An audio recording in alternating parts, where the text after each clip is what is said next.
நம்ம கையில் என்ன இருக்குன்னு பார்த்தீங்கன்னா கருவேப்பிலை. நம்ம சாப்பாடு கருவேப்பிலை இல்லாத சாப்பாடே இருக்காது. சாப்பாடு இல்லை, தினமும் சாப்பாட்டுக்கு கட்டாயம் குழம்பு வகைகள், கூட்டு பொரியல், அப்படி எதை எடுத்தாலும் கட்டாயம் கருவேப்பிலை இருக்கும். இந்த கருவேப்பிலை நம்ம தொடர்ந்து சாப்பிடும்போது நிறைய உடம்புக்கு ஆரோக்கியம். நிறைய இப்போ சின்ன குழந்தைகளுக்கே பார்க்குறோம், தலைமுடி கருப்பாக நல்ல ஆரோக்கியத்தோடு வளர கருவேப்பிலை ஒரு முக்கிய காரணம்னு சொல்கிறாங்க. உண்மையாக என்னங்குது தெரியாமலே நிறைய பேர் சாப்பிடலாம். தெரிஞ்சவங்க அப்படியே கமெண்டில் சொல்லுங்கள். நம்ம கேள்விப்பட்ட ஒரு வீடியோ பார்த்தோம், அதில் ஒரு நண்பர் சொல்லியிருந்தார் கருவேப்பிலை நிறைய உடலுக்கு ஆரோக்கியம் தரும், அப்புறம் முடி கருப்பாகிறதுக்கு உதவும்னு கேள்விப்பட்டிருக்கோம்.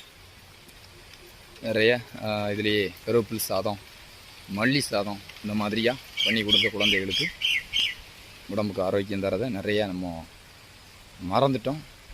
இனிமேல் தொடருவோம்.